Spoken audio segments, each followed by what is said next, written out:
Saxon Algebra 1, Lesson 10. Greetings, students. We have a couple topics to explore today, 3 exactly. The first one is one of my favorites. We're going to talk about dividing by 0. Ooh, it's a tricky business. Let me explain why. First, let's talk about how multiplication and division work. These two numbers are multiplied together to get this. These are called factors. This is a product. We can change this into a division problem by reversing it, right? We can say 6 divided by 2, right? The product divided by one factor, or we can say 6 divided by 3. And both of those answers are just the other factor, right? The product divided by one factor equals the other. The product divided by one factor equals the other. That's the way multiplication and division work. Now, let's try it with a 0 in it. 6 times 0 equals 0. Okay, 0 divided by the first factor, 6. That works. That makes sense. That's 0. That's perfectly okay to divide 0 by a number, as we did here, right? This is the product. This is one of the factors. It gives us the other factor. It's all good. Here's where we run into trouble. If we take 0 over the other factor, 0, not okay, not okay. It does not equal anything that is meaningful to us, and we say that it is indeterminate, meaning we can't compute that answer. That doesn't make any sense to us at all. Likewise, it makes no sense to us to have any fraction with a number on the top and a 0 on the bottom. Doesn't matter what answer, because we're saying that this is the product, right? Just like we said here, this is the product, and this is one of the factors, and then this is the other factor, right? We said this. Okay, if we have any number on the top, we're saying that that's the product and that this is one of the factors. But we also know that there's no such number where some number times 0 equals 12. That's never going to happen, because anytime 0 is a factor, you know your product is going to be 0, right? 0 times anything is 0. So this kind of an expression where we have any number on the top over 0 on the bottom, that's not going to work, because that can never happen in multiplication, right? We can see it clearly here. No number has 0 as a factor, but an actual number besides 0 as a product. So when we have this kind of a problem, any number over 0, we say that that is undefined. Okay, so 0 over 0 is indeterminate. Any other number over 0, we call that undefined, all right? So the rule of thumb, let me flip. The rule of thumb is simple and bold. No zeros on the bottom, and I mean denominator, but none, ever. It's not okay. You can't do it, okay? It's either indeterminate, I'm just throwing these words at you again, in the case of 0 over 0, or it's undefined, and that is any other number over 0. And we can't do it. It's not allowed. It equals this, right? Death by poisoning. But the best metaphor I have for this is the kingdom imploding. You guys know what the kingdom is the old stadium that used to exist before, oh, what is it called now? Is it Quest Field? No, it's changed names. right? It used to be the place where we played baseball and football. It was where the football stadium is now. T-Mobile Park is the new name for the baseball stadium. But I think it's changed. It's changed since Quest Field, didn't it? It changed last year. But anyway, the Seahawks home. It used to be the Kingdom, right? And it was this big concrete dome, and it had walkways in it, and it had this really interesting roof that looked kind of like an umbrella. That's my approximation of it. And when they were getting ready to build the new Lumen's Field. Lumen? Is it one Lumen? I think it's Lumen Field. That's the new name of it. When they were getting ready to build what is now Lumen Field, they had to demolish the old Kingdom. So they set explosives all along like the ribs of this, like these dots.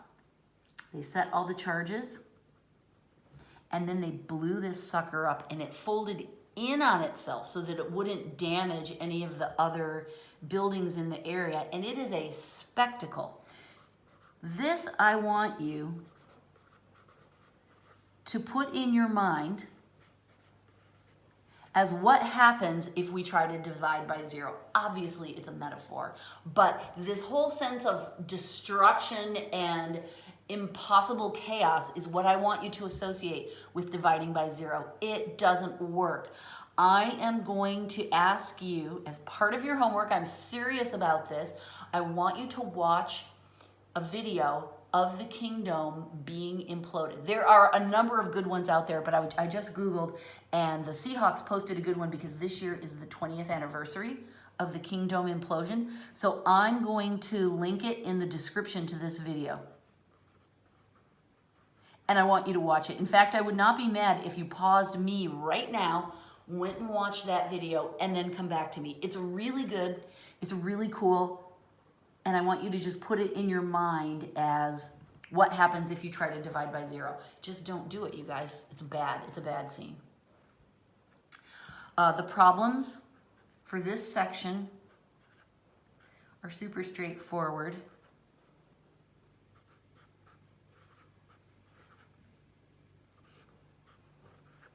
Okay, there's a nice little expression, and we're asked to simplify that. And we see, okay, 4 minus 2 is 2, minus 2 is 0. This becomes 0 over 13. That's perfectly fine. That's acceptable. We simplify it to just be 0, right? 0 over any number is just plain 0. That is not a big deal at all. That's a perfectly legitimate answer. Part B is a little more problematic. That equals 13 over 0. Uh-oh, we're dividing by 0. No zeros on the bottom. Bad scene, bad scene. In this case, we have a number over the top of 0, so this one we say is undefined. And that's our answer.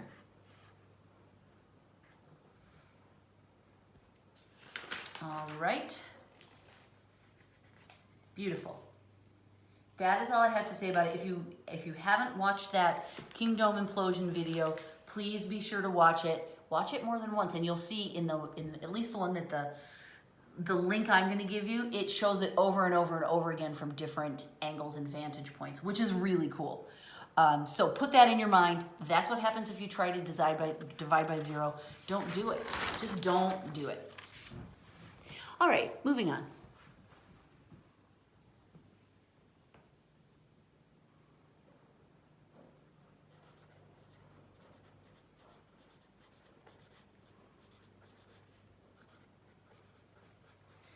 Sometimes when we multiply a long string of numbers together,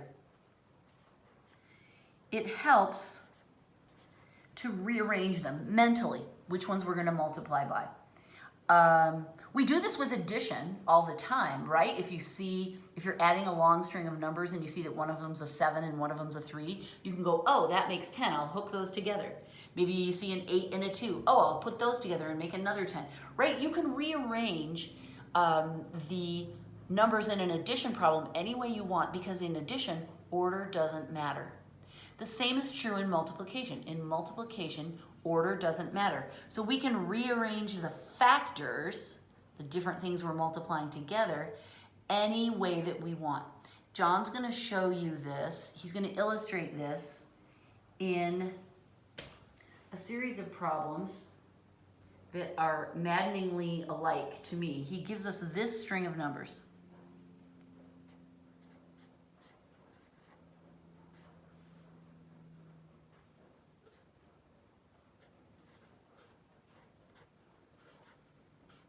Okay, minus 4 times 3 times minus 6 times 2. We're supposed to find the product of that.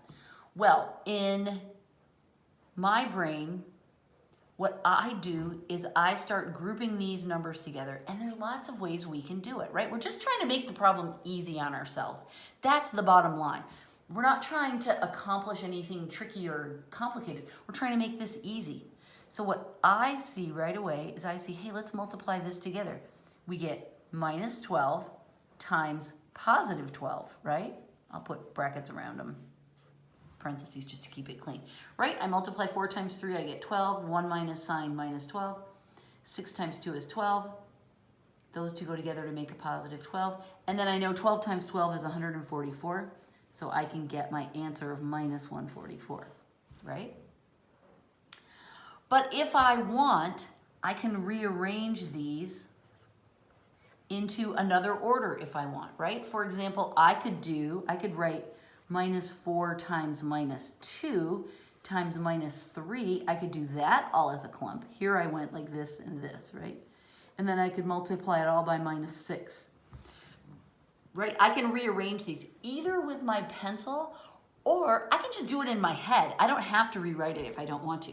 But here I go 4 times 2 is 8, times 3 is 24, negative, negative, positive. I'll multiply 24 times negative 6. That will also get me to 144. I just happen to know that in my head. 24 times 6, I can do that in my head. Another way to do it is to go down the line. Okay, let's put them into their original order as we had them. Here I clumped 3 and then multiplied by 1. Here I clumped 2 and 2. Now I'm just going to go right down the line. Minus 4 times 3 is minus 12.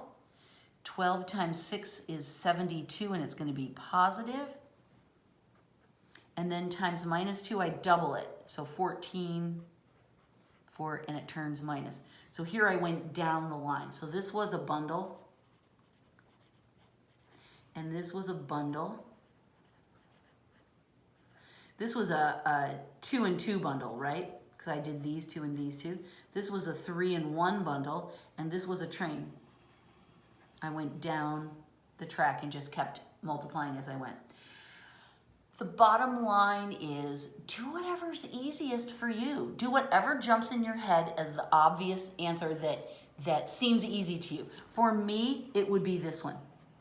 This is the easiest. I multiply 2 smaller numbers and then I put them together to make a bigger one. That's what works for me, but it's your brain, so use it however you want, okay? The moral of the story is feel free to rearrange factors either by rewriting them or by just clumping in your head. Like I could have done this. I could have done, let's say on this one, let's say I wanted to multiply those 2 and then those 2. I can just make little notes like that to myself. Whatever is easy for you, rearrange it and have fun with your mental math. End of that. One more topic. The last topic is area conversions. We're going back to our unit multiplier business, which we've been working on. Remember that when we convert measures of length, they are in one dimension, and we just have to use our unit multiplier once to convert that. When we're converting area, we have 2 dimensions. And so we have to use our unit multipliers twice, because first we're going to convert this dimension, and then we're going to convert that dimension. So as soon as we see area conversions, use each multiplier twice. That's what jumps into our head as soon as we hear that it's an area conversion. John also gives us a little reminder, and let me show you how he does that. He says use 2 unit multipliers to convert 44 square inches to square centimeters. Now remember, instead of writing like inches squared, I like to write inches twice so I can cancel it. Okay, and I write it twice instead of centimeters squared, you know, in the little shorthand way. I write it twice so I can cancel it. John told us we need 2 unit multipliers, so I'm going to draw the boxes in right away. It's nice when he tells us how many to use. And now I set my brain to thinking, inches to centimeters. How do I do that? Oh, I know that 1 inch equals 2.54 centimeters. And I know that I can make 2 unit multipliers out of that. I can put inches on the bottom, or I can put centimeters on the bottom. I'll figure that out in a minute. But at first, let's pretend I forgot that this is an area conversion. I go, well, I can get from inches to centimeters in one jump. Why does John tell me I need 2 unit multipliers? That's my nudge to remember, oh, right, I need to use it twice because I have to cancel twice. And if I just used it once, right, let's say I still didn't catch the purpose of the problem, I write this in, right? And I think, well, that should do it. I should be done. Then I go to cancel, and I go, shoot, it only cancels once. What about this other one? That's why I like to write it twice, right? Then I realize, oh, it's area. I have to do it twice. Inches on the bottom so I can cancel it. The inch is the bigger unit, so it gets the 1. Centimeters goes up here. 2.54 is our magic number. Now I can cancel both inches, and my answer is 2.54. I can write it as squared, right, because I'm multiplying it by itself. Centimeters squared, and there are my 2 ending units, just the way I want it. So this is my final answer. And if I wanted, I could rewrite it to make it extra neat like this, centimeters, and I could simplify the unit for the answer like that. Either way, that's the right answer. Okay, this time, we just have one more. This is our last problem. 10.6. Use 4 unit multipliers to convert 125 square centimeters. So again, I write it twice because I know I have to remember to cancel twice, to square feet. So I write that twice. So it should the units will sort themselves out. John tells me I need 4 unit multipliers. Holy cow, that's a lot. I'm not even going to try to write my answer there. I'll write it down below. Okay, here's my 4 boxes. Now, I remember I have to use each one twice. So let me figure out, though, how to get from centimeters to feet. Let's see, first I need to go from centimeters to inches, right? That's the portal between the metric system and the English units. And then I need to take it to feet. So here I'll go from inches to feet. Okay, so I've got my map figured out. And I know I can set up the fractions doing some of this work in my head. Here in these first 2 boxes, I want to go from centimeters to inches. I'll want centimeters on the bottom because that will make it cancel. That gives me inches on the top, which is bigger, an inch, so that gets the 1. And then there are 2.54. If you don't have these numbers memorized, that's okay. Just make sure they're written in the cover of your homework book so you can check them anytime you need to. All right, let's do our unit canceling and see how that worked out. Centimeters to centimeters, centimeters to centimeters. Okay, I feel good that I did that one properly. Now everything is stated in terms of inches. And in my next set of boxes, both of these, I'm going to go from inches to feet. Again, 2 times I use the unit multiplier because I'm converting an area that has 2 dimensions. All right, I want inches on the bottom. That's my new starting unit, right? And that will mean I need to put feet on the top. A foot is bigger, and there are 12 inches in a foot. Inch, inch, inch, inch. I got my canceling done. My ending unit is feet squared, and that's exactly what I want. Yay. So now all I have to do is write my answer in a neat place. I'm gonna write it here because that's where I'll write it here. It is 125 on the top, and otherwise it's just ones. I don't need to write those. And then it's 2.54. I'm gonna take the shorthand way and write squared. John sometimes writes 2.54 times 2.54. He doesn't use an exponent. Either way is fine. I'm using the exponent because I don't have much space here. And then our ending unit is feet squared. Yay. Let me double check and make sure that's right. 125, and then John writes it out, 2.54 times 2.54 times 12 times 12. My exponents are fine. That's perfectly fine to do it that way. And that is the right answer. Yay! That's lesson 10. For the practice problems, you have lots of different things going on. You've got some up here which are going to test your knowledge of zeros in simplification. Here you're going to get a chance to bundle these factors and multiply them however you want. And then you've got 2-unit multiplier problems. So there's quite a bit of variety in our practice problem. Remember, I'm asking you to do all of the practice problems and then the odd only in the problem set. That is lesson 10. I hope you enjoyed it half as much as I did because I thought it was really fun. Be sure to check out that video on the Kingdom implosion. Watch a bunch if you want. Tell your mom it's research for your math class. You have to watch them and enjoy them because they're freaking awesome. I love them. Okay, I'm done. Goodbye.